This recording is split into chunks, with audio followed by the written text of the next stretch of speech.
UK inflation has risen again. Is this the first sign of an inflation problem?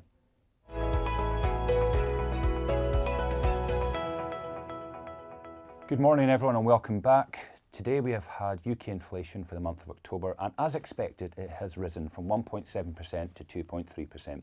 This is largely in line with the recent forecast from the Bank of England, and it continues to demonstrate the havoc that the quarterly energy price cap raises with the way our inflation basket is set. And the energy price cap is likely to cause further havoc at the start of next year when energy prices are likely to rise again. However, the real issue for the underlying UK economy is that core inflation remains extremely sticky, and in fact it's UK services inflation which is the problem. Now if we take a step back, UK inflation is actually very low at 2.3%, given this time last year we were over 10. However, the issue today is that whilst other central banks are continuing to cut interest rates, it may be a challenge for the Bank of England to cut interest rates further if their forecasts are right, because this is not going to be the first increase in UK inflation pressures from here. We are likely to see UK inflation rise towards 3% over the next 9 months. And in fact, inflation is not expected to decline back to where it is today for another 7 quarters. That's a very long time for markets. It's also a challenge for the expected inflation pressures which the new budget that was announced last month is expected to push through into the UK economy from the middle of next year. These national insurance rises, which are going to affect UK businesses, aren't being taken well by the high street. UK businesses are communicating that jobs weakness and price rises are the likely consequence to try and offset these cost pressures from the budget.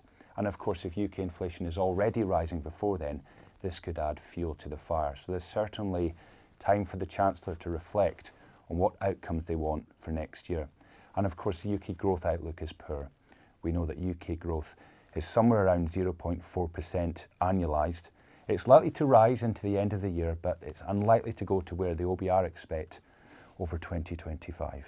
So there is time for the markets to reflect on what this means for UK government borrowing costs, and they have risen this morning again on the back of this inflation print. The UK already endures the highest borrowing costs in the developed world, and we have the lowest number of interest rate cuts ahead. So this is a rather toxic mix for an economy which is experiencing very low growth. We have sticky price pressures, high borrowing to fund spending, but low growth.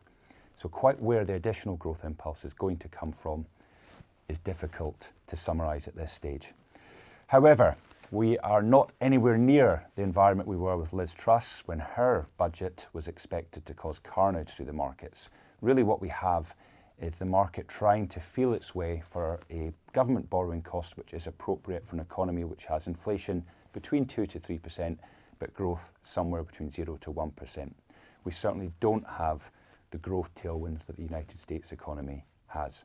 So, in summary, there are further price pressures ahead for the UK economy. Inflation is likely to continue to rise through the middle of next year. It's not expected to get above 3%. However, that becomes the problem should we see inflation creep above 3%, then the Bank of England are likely to have to keep rates on hold.